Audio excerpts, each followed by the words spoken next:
Education is important for collectors to avoid the purchase of a counterfeit coin. At the most basic level, we are instructed to only buy graded coins and never buy coins from an unknown source. Yet despite these warnings, the PCGS grading department encounters counterfeit coins on a daily basis. Counterfeits have plagued the coin hobby for a long time. Within the past couple of years, counterfeit coins, especially those from China, have received increased notoriety. Even though inroads have been made, counterfeiting remains a big problem in the rare coin industry. According to PCGS grader and counterfeit expert Mike Faraone, the key to counterfeit detection is diagnostics. In other words, most coins have peculiarities that the experts need to see in order to determine that a coin is genuine. If these diagnostic characteristics are not present, the chances are very good that the coin is counterfeit.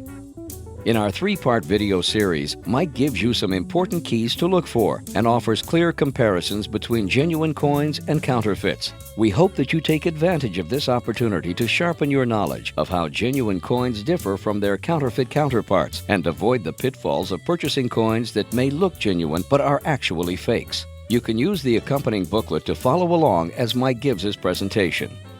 To order the complete Mike Faraone Counterfeit Detection video series, visit the PCGS Store at www.pcgs.com/store. The purpose of the presentation today is not to make you experts in how to identify counterfeits, but to help you in your way through coin collecting, coin investing, so that you don't make too many mistakes. The first thing you want to look at whether the coin is counterfeit or altered. A counterfeit coin is a coin struck from counterfeit dies. So the dies were generally made from genuine US coins. They make a die from it, obverse, reverse, and have a reeded edge or a plain edge, whatever they have. Then they strike coins from those dies using planchets of the correct metal content. So those will be counterfeits. Altered coins are like the 1909 SVDB, which is a genuine 1909 VDB. They just added an S to it. So those are altered coins. Obviously, when you start looking at a coin and you have a silver dollar in your hand, you look at it to determine whether it's bad or not. Does it look like it's silver? Does it weigh the correct weight? How much does a silver dollar weigh? 26.72 grams, something around that. So you know you can go right to the scale, put it on the scale, and try to identify that the coin looks right, it weighs correctly. If it's 24 grams, you know something's wrong. So the first thing you can look at is the visual inspection of the coin itself, and then weigh it, see how it looks. 1856 Flying Eagle, there's some things that are positive indicators that the coin is genuine, and you learn those.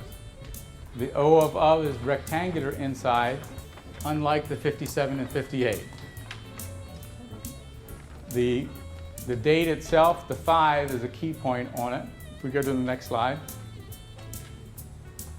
you see the ball of a 5, the cusp is what we call it, is broken, and it's broken on all of them. So if you have one that doesn't have that, it's probably a coin altered from an 1858. Also, you'll notice the vertical line from the 5 coming down sort of bisects the cusp. And you'll see on the 57s and 58s, the line comes down to the outside of this cusp. This is a counterfeit, altered coin, I believe. So go to the next slide, you'll see the date. The cusp is not broken, and if you follow the side of the 5 down, it doesn't bisect the cusp. So when you're trying to buy a 56, you need to look for those positive diagnostics. 37D, three-legged buffalo. Genuine coin will have a very ratty in appearance rear leg, this area. Obviously we'll have a missing leg, and also a ratty appearance in the back of the neck of the eagle, of the Indian, excuse me. And you'll see some diagnostics that we're using here. Go ahead. It's basically die erosion. The die has been used so much it's sort of etching into the die itself. Go ahead. And the rear leg. obviously in an undisturbed area, but sometimes you'll get them in lower grades. It's hard to tell. But we still look for the rattiness in the legs. Okay. This one does not have that appearance, so we begin to question it right away. You can see, if you look close at that area, that he's had his leg removed, amputated. Go ahead. Real strong reverse leg. And it's not a bad job, but it's just not right. 93S dollar, obviously a very rare dollar. And I was talking to this about the R and the T of Liberty. Can't see it very well here, but the T has a die line that goes from the top to the vertical member here. And what we call two rabbit ears, but they're not obviously rabbit ears. They're just two lumps in the bottom of the R. This one is an added S. Pretty good job. But we know it's not genuine since it doesn't have those diagnostics. And that's what we looked at in the T and the R. Gold is a little bit different. Obviously a softer metal. This one is genuine 1849. Open wreath.